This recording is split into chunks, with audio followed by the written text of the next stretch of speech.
Praise the Lord. Welcome back to the channel. I name Jesus. దేవుని మహాకృపను బట్టి అందరూ క్షేమంగా ఉన్నారని ఆశిస్తూ ఉన్నాను. ఈ దినం దేవుని వాక్యం ఆదికాండం 12వ అధ్యాయం 1వ వచనం. యెహోవా, నీవు లేచి నీ దేశము నుండి, నీ బంధువుల యొద్ద నుండి, నీ తండ్రి ఇంటి నుండి బయలుదేరి నేను నీకు చూపించే దేశమునకు వెళ్ళుము. ఈ దినం మనం ధ్యానించబోతున్న వ్యక్తి అబ్రహాము గారు. ఆయన జీవితం నుండి మనం నేర్చుకోబోయే విషయాలని చూద్దాము. మొట్టమొదటిగా ఈ ఆదికాండంలో దేవుడు అబ్రహాం గారితో మొట్టమొదటిగా మాట్లాడిన మాట ఆదికాండం 12వ అధ్యాయం 1వ వచనము. అయితే అబ్రహాం గారు ఆయన చెప్పినప్పుడు వెంటనే ఆ యొక్క పనిని జరిగించారు.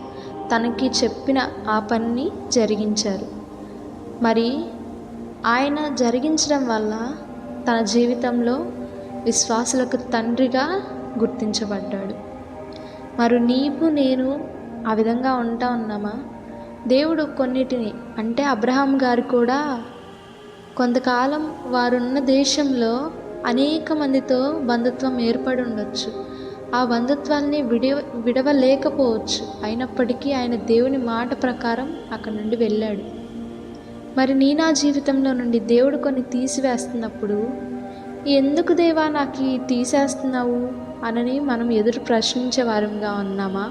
లేక అబ్రహాము గారి వలె, దేవా అక్కడ నాకు సమృద్ధి ఉంటుందా, లేదా ఇంకా ఏమన్నా అవసరమైనవి అన్నీ నాకు ఉంటాయా అని తిరిగి దేవుణ్ణి ప్రశ్నించలేదు.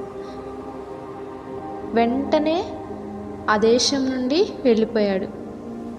మరి మనం కూడా ఆ విధంగా దేవుడు మన జీవితంలో నుండి తీసివేసిన వాటి వైపు చూడకుండా మనకి ఇచ్చిన వాటి వైపు చూస్తూ మన దేవుణ్ణి మనము ఆరాధించి అందును బట్టి దేవునికి కృతజ్ఞతాస్తుతులు చెల్లించే వారిగా మనం ఉండాలి. ఈ కొద్ది మాటలు దేవుడు దీవించునుగాక. ఆమెన్. Praise the lord.